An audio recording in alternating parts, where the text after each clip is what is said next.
Taong 2012, ito na marahil ang taon na hindi malilimutan ng ating mga kababayan at mga Pinoy boxing fans sa Pilipinas. Dahil ito kasi ang taon kung saan nagkaroon ng dalawang sunod na magkasakit na pagkatalo ang nooy nasa prime at isa sa mga tinitingala hindi lang sa Asia at maging sa buong mundo ang ating 8th division at nag-iisang pambansang kamao, Manny Pacquiao. Isa sa mga nasabing pagkatalo ay noong June 9, 2012 kung saan ay hinarap ng ating pambato ang nooy undefeated American boxer na si Timothy "The Desert Storm" Bradley Jr. Nakalaunan ay naawi sa isang digit na split decision ang kanilang naging laban na pumabor naman sa American boxer. Overpound Bradley at this stage right now. It is just a matter of time because Bradley has not been able to. And new WBO welterweight champion of the world, the Desert Storm, Timothy Bradley. 6 na buwan ang makalipas matapos ang masakit na pagkatalo kay Bradley. Noong taong ding iyon ay hinarap naman ni Manny Pacquiao ang El Dinamita ng bansang Mexico na si Juan Manuel Marquez sa ika-4 na pagkakataon. Dito sa laban na ito ay malala ang inabot ng ating pambansang kamao kung saan isang knockout natapos ang kanilang naging sagupaan. At dito sa laban na ito, si Marquez na ang nanaig sa kanilang bakbakan. A sensational right hand knockout by a bloodied Juan Manuel Marquez.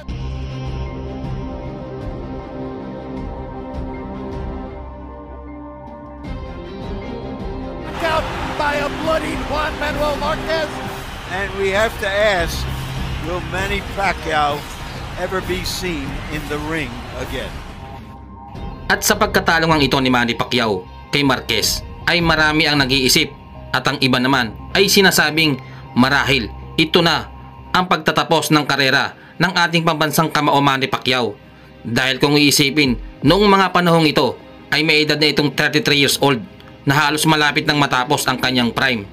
Kaya naman upang maibalik ang sigla ng mga Pinoy boxing fans at mapatunayang hindi pa tapos ang mundo ng boxing sa isang Manny Pacquiao, isang taon nang makalipas, muling umakyat ang ibabaw ng lona si Pacman upang sagupain ng delikadong laban kontra sa Mexican-American boxer na si Brandon Bambam Rios, ang boksingerong muli magpapabagsak at magpaparetiro daw kay Manny Pacquiao. You told us you're here to retire Manny Pacquiao. You're still sticking by those words? I'm here. It's my time and I gotta retire him because I want to be the next superstar. Si Rios ay former NABF at WBA lightweight champion at kilala rin itong boksingerong ito sa pagiging isang technical at maangas na fighter, mapalabas man o loob ng lona. It's the way it's Taong 2012 nang maging ganap na world champion itong hambog na si Rios sa lightweight at super lightweight division, nakasabay naman ng dalawang sunod na masakit na pagkatalo ni Manny Pacquiao. Kaya naman ganun na lamang kung maliitin at insultuhin ng kolokoy na si Rios ang ating pambato. Dagdag pa ng Mexicanong hambog ay matanda na umano si Pacquiao at hindi na ganun kabilis ang mga galawan nito. Kaya naman ganun na lamang ang tiwala nitong kolokoy na ito na madali lamang niyang matatalo ang ating pambansang kamao. I noticed that he has slowing down a lot. He's not as quick as he was. He's not jumping around like he used to do. We know that he's getting cramps now. His legs are getting old. Halina't balikan natin mga brad ang bakbakang Rios at Manny Pacquiao at panoorin natin kung papaano gulpin ng buong 12 round ng ating pambato ang saksakan ng hambog na Mexican boxer. It was a knockdown. Pacquiao landing the left hand.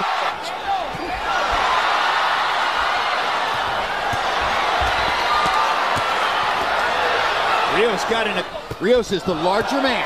He outweighs Pacquiao unofficially by 9 pounds coming into the ring. He's an inch and a half taller. He's much more of a natural welterweight speed. It's also worth noting he hasn't fought a southpaw since he was 19 years old, 8 years ago.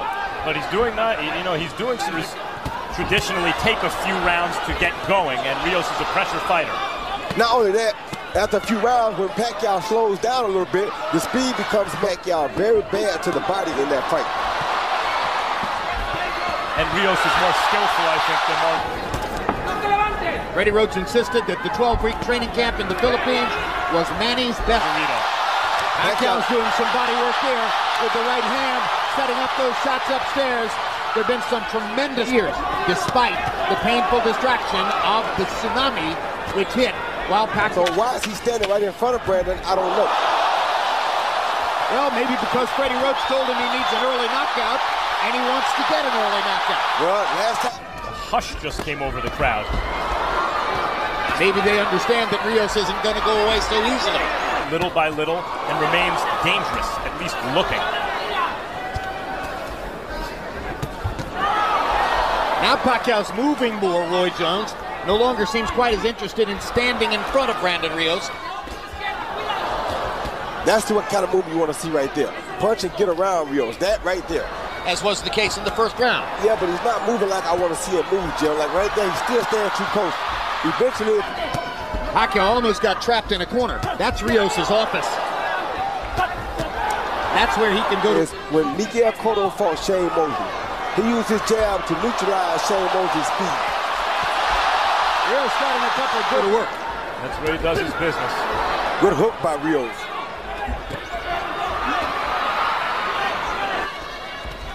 There's a little mark under Brandon Rios' right eye. This is what Rios wants. Or right something, and then he turns just like that. And Rios, you know, it's hard for Rios to get him because he's always moving. Guy, you know, once he moved up in weight. Here, Rios seems pretty comfortable taking these power shots. And he's taking a lot of them. I mean, he uses that right hand better than any southpaw I can remember. Look at that, a combination, but he always starts with the right hand. He doubled the right hand right there. Brandon Rios kept hitting it throughout the whole thing. Strong welterweight here. So the question that seems to be emerging in our discussion here is, all right. That's the Pacquiao you want to see. Not Pacquiao just standing right there in front of Brandon. Robert Garcia wants Rios not to follow him. Where he hadn't won the first 3 rounds. But yes, Rios likes what he's doing. That's the fight Pacquiao needs right there. When you see that part, see how he had before right there? Oh, good left hand. Hand by Pacquiao. Perfect shot. He stepped off Rios' jab and countered with a straight left hand. Best punch in the fight for Pacquiao. So Pacquiao, when he scores stoppages, wears his opponent down with these kind of punches. Hard left hands to the body by... Not good at stopping Manny Pacquiao from firing combinations in the middle of the ring. Who can? Great body shot with the left by Pacquiao. Left, right, left. Further combination. Go. Brandon to answer. Yeah, and Rios is not yet in sellout mode. Two hard body shots for Rios. Right, he's having enough Late left to the body was a major focus of training camp for Pacquiao. Good left hand to the head. Now Pacquiao looks at Gino Rodriguez to complain about a Lobo.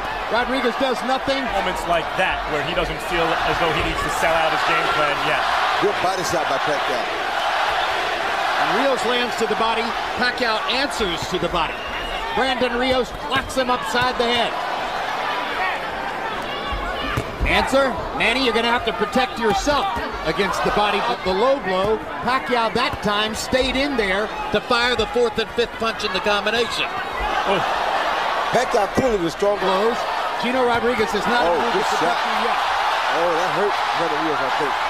See, Rios' instinct is to fight. Most of the time he throws 3 or 4 punch combinations, then he moves. I mean, he turns to his left, he turns to... Rios pawing at the blood on his left eye. Yeah, that Pacquiao keeps landing repeatedly. At what point does Rios think, okay... Rodriguez pulled him off of it. Straight left hand lands for Pacquiao again. Hard right hand by Rios, his best punch in a while. Pacquiao lands his own right hook. Good right hook. You wonder also how Brandon...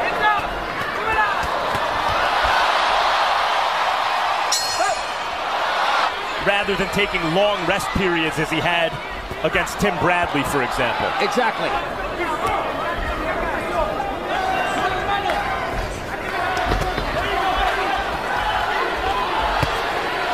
Most think he didn't deserve it. And then the Alvarado fight. Rios is the kind of guy who seemed to be able to overcome fights where maybe a different... The guy with the hand speed of Manny Pacquiao. As we know, speed is power.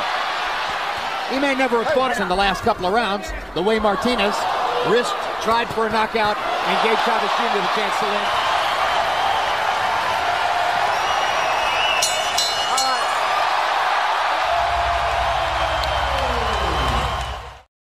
At matapos nga ang 12 round ng bakbakan ay tila ba wala tayong nakikitang sumuntok kundi si Manny Pacquiao.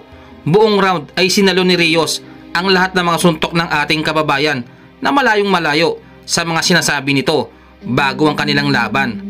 Pero bibilib ka rin sa kahumbugan nitong si Rios dahil sa kabila ng mga pasa at biyak sa kilay nitong kulokoy na si Rios na dulot ng mga suntok ni Manny Pacquiao ay tila ba hindi pa rin nawala ang kayabangan nito sa katawan. Biruin nyo mga brad, hindi man lang daw nasaktan ng kulokoy na ito sa mga suntok ni Manny Pacquiao. You feeling good, Vernon? I feel good, you know, like I said, his power punches, nothing, dude, that did not affect me. I did not feel it, none of his power shots like that. I trained my ass out to win, you know? I fucking 5 months down the side because I trained. Yo, magandang araw mga idol. November 2011, nakalaban noon ni 8 Division World Champion Manny Pacquiao ang masasabi kong dirtiest boxer na nakalaban ng ating pambato. Ito nga ay walang iba kundi si Agapito Sanchez. Pinaglabanan nila ang kanilang mga hawak na titulo para sa unification bout ng IBF at IBO Super Bantamweight. Sa unang rounds pa lang ay makikita na ang maduming balak ni Sanchez kung saan ay nabigyan kaagad ng isang low blow ang ating fighting senator. Sa round 3 ay muli na namang nagbitaw ng isang low blow si Agapito. Samantalang sa round 4 ay ang hita naman ni Pacman ang kanyang pinunteriya. Dito ay makikitang namilipid sa sakit si Manny Pacquiao.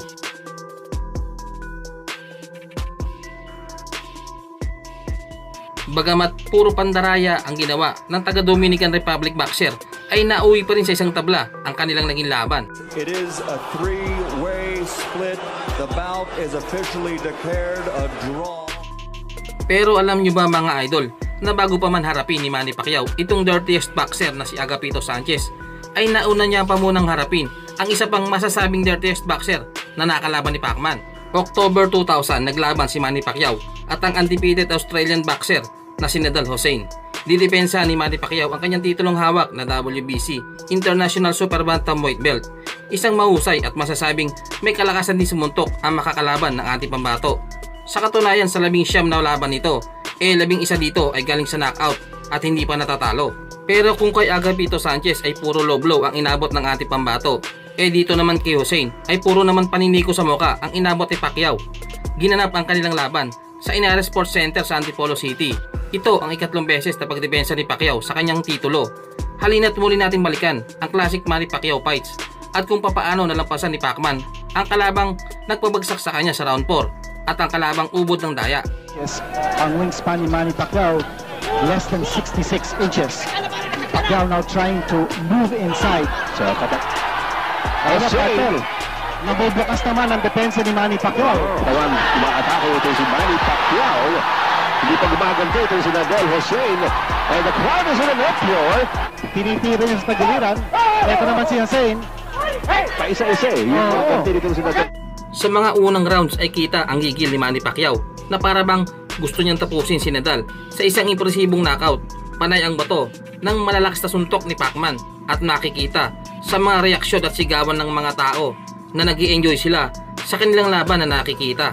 Talo ito 19-0 ang kanyang record. So partner, ang papatayin natin. The face by Manny Pacquiao. A right by Pacquiao. And a left.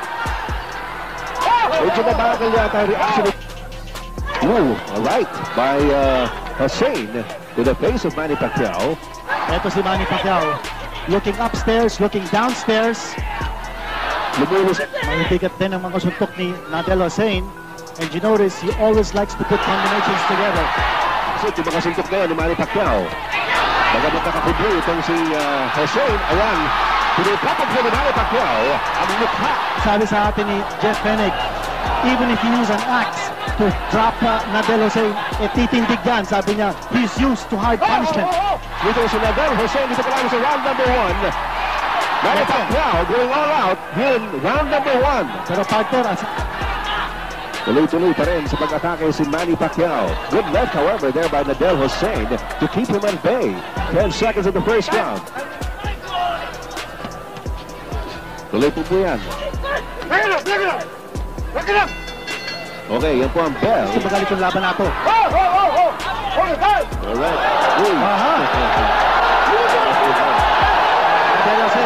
Break actually. Alam mo, partner, napapansin natin dito, ito si Jose, bilang patibay, kundi matindi din ang kanyang suntok. Kabit-kabit ang suntok ni Manny Pacquiao, mga kaibigan. At minsan napapatingin ito si Nadel Jose pagka nag-uumpisa na si Manny Pacquiao. He's got power. Talk about power. Yes, Manny Pacquiao. Going to the face of Nadel Jose, right to the body. Ng depensa, and he leaves himself open to counters. Ayan, medyo malamya yung dating na yun ni Manny Pacquiao. Atin ang strategy ni Jose. Sabi nga niya sa dyaryo at sinabi ko sa ating Jeff Fennick, that Hussein intends to have this last and go the distance. Oh, he leads on with his right. There's a good left.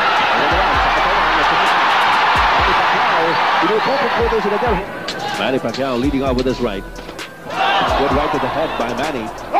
Sa katawan naman si Hussein and a right to the face ang umatake against Manny Pacquiao.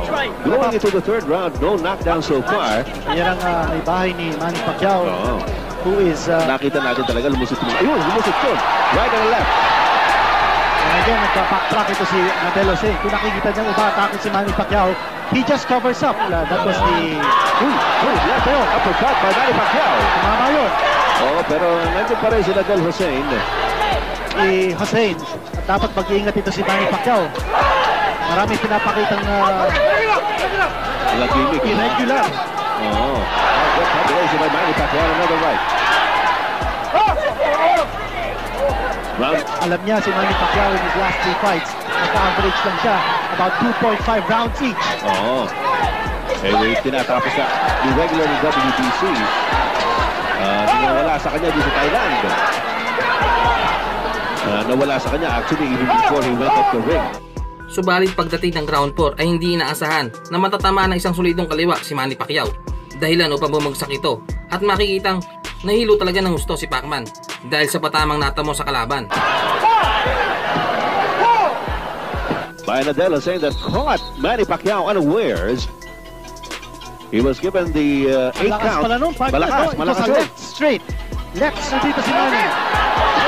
Tinatanong ng Carlos Padilla. Mukhang hilo pa. Hilo si Manny Pacquiao. Hilo si Manny. Hilo ito. He's coming in. Si Manny, mga kaibigan. Hinahabol nila. Good right by Hussein.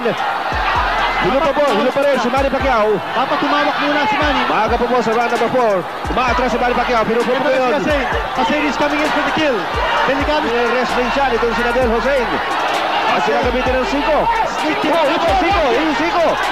Yung siko. Nagreklamo si Jeff Fennick. A deduction, a 1-point deduction has been slapped by Padilla. At ito na. Bumagsak po si Manny Pacquiao dito sa round ito of big punch by Nadel Hussein. And partner, it took just 1 punch. Will there be time for Manny Pacquiao to recover? Good right by Nadel Hussein. Manny Pacquiao backing up. Sabi nga natin, partner, mabigat sumuntok ito si Nadel Hussein. Dahil din doon sa mga gimmick na ginagawa nito si Nadel Hussein, kaya nakapagpahinga si Manny Pacquiao eh. Nung winawarning na siya, tinanggal siya ng 1 point ni Carlos Padilla, ng referee Carlos Straight. Yan nakikita natin kanina pa sa first round pa lang kinito eh. Yung kaliwa nitong si Nadel Hussein, so you look at the wife of Manny Pacquiao. Very rules. Well, palagay ko, yung si Lam Alote na nakalaban ni Gabriel Casilorte na disqualify. Reminiscent. Ito, si Manny Pacquiao, mga kaibigan, bumagsak po si Manny Pacquiao in round number 4. Ito, nakitang recover ito para kay Manny Pacquiao. Pero may tactic din ito si Hussein to play crossing, to play rope a rope. Paguri niya si Manny Pacquiao. Nagpapasuntok ito si Hussein, partner. Pero hindi natin malaman. There's a big right na naman by Nadel Hussein. After a good rest. Ito natin. Napakahin ko sa suntukan ito si Hussein. Pero ayun na naman. Bumalik pa naman ito si Hussein. Suntok si Pacquiao. You also wonder, partner, kung yung power ni Pacquiao. Maganda yun, yung tigada sa katawan ni Manny Pacquiao. Manny Pacquiao, good right. Pero with his own left. Tumama yung partner. Yeah. Pero sheer aggressiveness. Oh, left, right by Nadal. Nakikita natin, he is just biding his time. Oo, tinata ni Hussein. Pag pinatawan niya, may lutok. Here's that. Hindi nagbabago yung expression. Good right by Manny Pacquiao. Good right on the left by Manny Pacquiao. Ito, bata naman si Manny. Check our promoters, si Gabriel Bebo Talorde, to go over to the Australian's corner, to wind them. Para sinusubit na si Hussein.